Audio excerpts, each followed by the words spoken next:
Hello friends, कैसे हैं आप लोग। जय माता दी। आज है शारदीय नवरात्रि का 8वां दिन। और फ्रेंड्स, आज के दिन होती है माँ दुर्गा के 8वें स्वरूप की पूजा, जो कि है माँ महागौरी। माँ महागौरी माता दुर्गा की 8वीं शक्ति का रूप है। माँ महागौरी को अन्नपूर्णा के रूप में भी पूजा जाता है। आइए जानते हैं माँ महागौरी के बारे में कुछ बातें। माँ महागौरी का रंग बहुत ही गोरा होता है। ये बैल पे सवारी लेती हैं। इनकी 4 भुजाएं हैं और इन्हें श्वेतांबर धरा के नाम से भी जाना जाता है।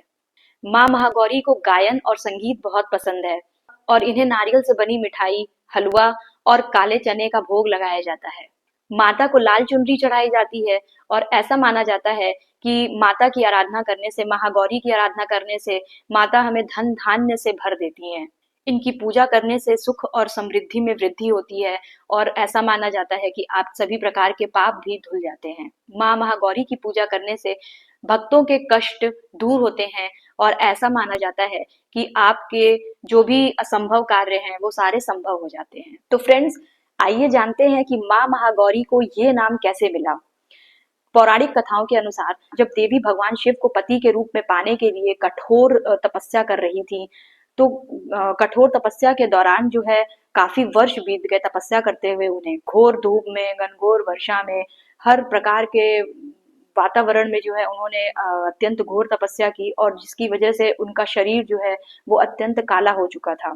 भगवान शिव उनकी इस घोर तपस्या से बहुत ही ज्यादा प्रसन्न होते हैं। प्रसन्न होकर वो देवी को अपनी पत्नी के रूप में स्वीकार करते हैं और उन्होंने उनका जो काला शरीर हो जाता है काले रंग का, वो गंगा जी के जल से जो है वो धोते हैं और धोने के बाद उनका शरीर अत्यंत ही प्रकाशमय, तेजमय और एक गौड़ रूप में जो है वो निखर के देवी आती हैं, जहां से उन्हें जो है ये नाम मिलता है महागौरी का।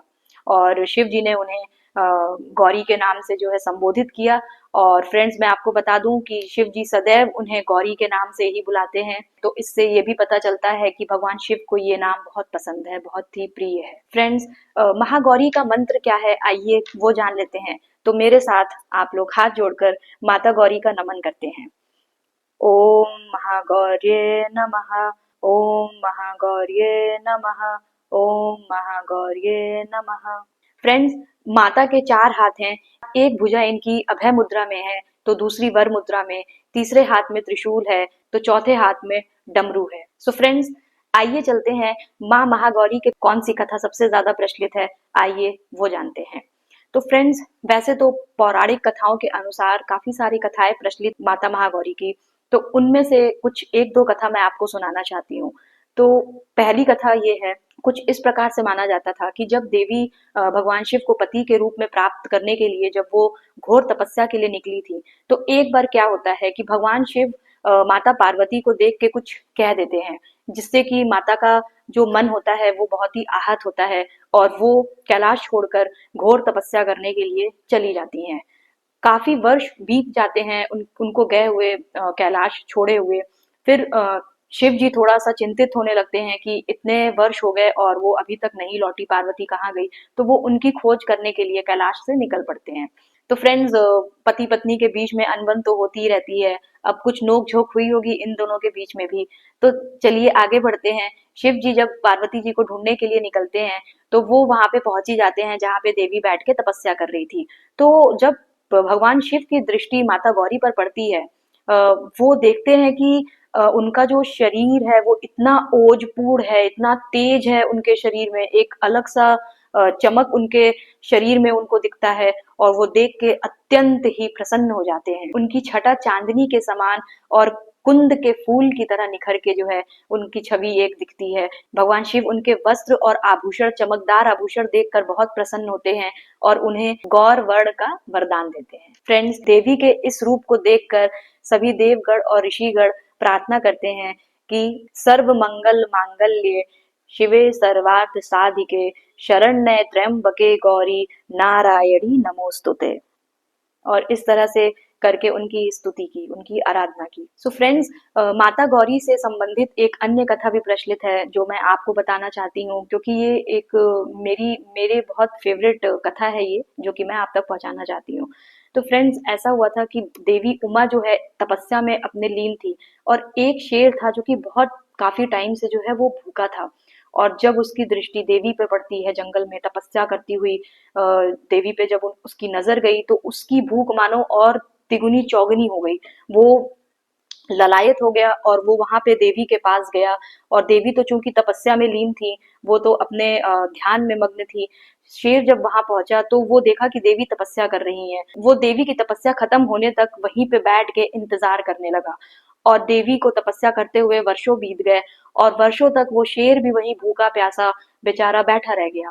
फिर जब देवी की नेत्र खुली और जब उन्होंने देखा कि एक सिंह आकर उनके पास बैठा हुआ है, और काफी वर्षों तक बैठे रहने की वजह से वो काफी कमजोर हो गया था। जैसा कि मैंने आपको बताया कि वो पहले से ही भूखा था, और वो देवी के वेट में और वर्षों तक बैठा रह गया, तो वो काफी कमजोर हो गया। तो देवी को देखकर उस जो है उसके ऊपर दया की भावना आई, और देवी ने उस पर अपना हाथ फेरा, और देवी ने उसे अपनी सवारी बना ली। तो ये एक प्रचलित कथा थी फ्रेंड्स। जिस प्रकार से महागौरी का वाहन बैल वृषभ भी है और सिंह भी है, दोनों ही इनकी सवारी मानी जाती है। तो फ्रेंड्स, माता महागौरी की पूजा करना अत्यंत ही कल्याणकारी माना गया है। इनका ध्यान, स्मरण, पूजा, आराधना, अर्चना करना भक्तों के लिए काफी कल्याणकारी माना गया है।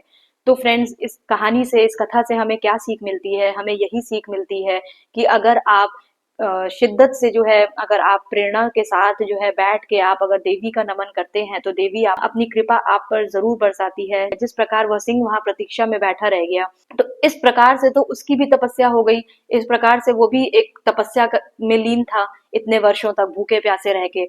इस कथा से हमें क्या सीख मिली कि आप भी अगर सच्चे मन से जो है, अगर आप बैठ के कुछ भी काम करते हो, कुछ भी चिंतन करते हो, कुछ भी मनन करते हो, तो देवी आप पर जरूर प्रसन्न होती है और आप पे अपनी करुणामयी दृष्टि जरूर बनाए रखती है। तो फ्रेंड्स, आपको ये कहानी कैसी लगी, ये कथा कैसी लगी, मुझे कमेंट सेक्शन में जरूर बताना। आपके कमेंट से मुझे बहुत अच्छा लगता है। मुझे जब मैं कमेंट्स पढ़ती हूँ तो मुझे काफी खुशी होती है कि चलो, जितने लोगों ने ये वीडियो देखी उन्हें कुछ सीखने को मिला। तो फ्रेंड्स, इसी एनर्जी के साथ मिलते हैं आपसे माता के 9वें दिन 9वें रूप के साथ, एक नई कथा कहानी के साथ। तब तक के लिए आप मुझे आज्ञा दें। Stay healthy, stay happy. जय माता दी।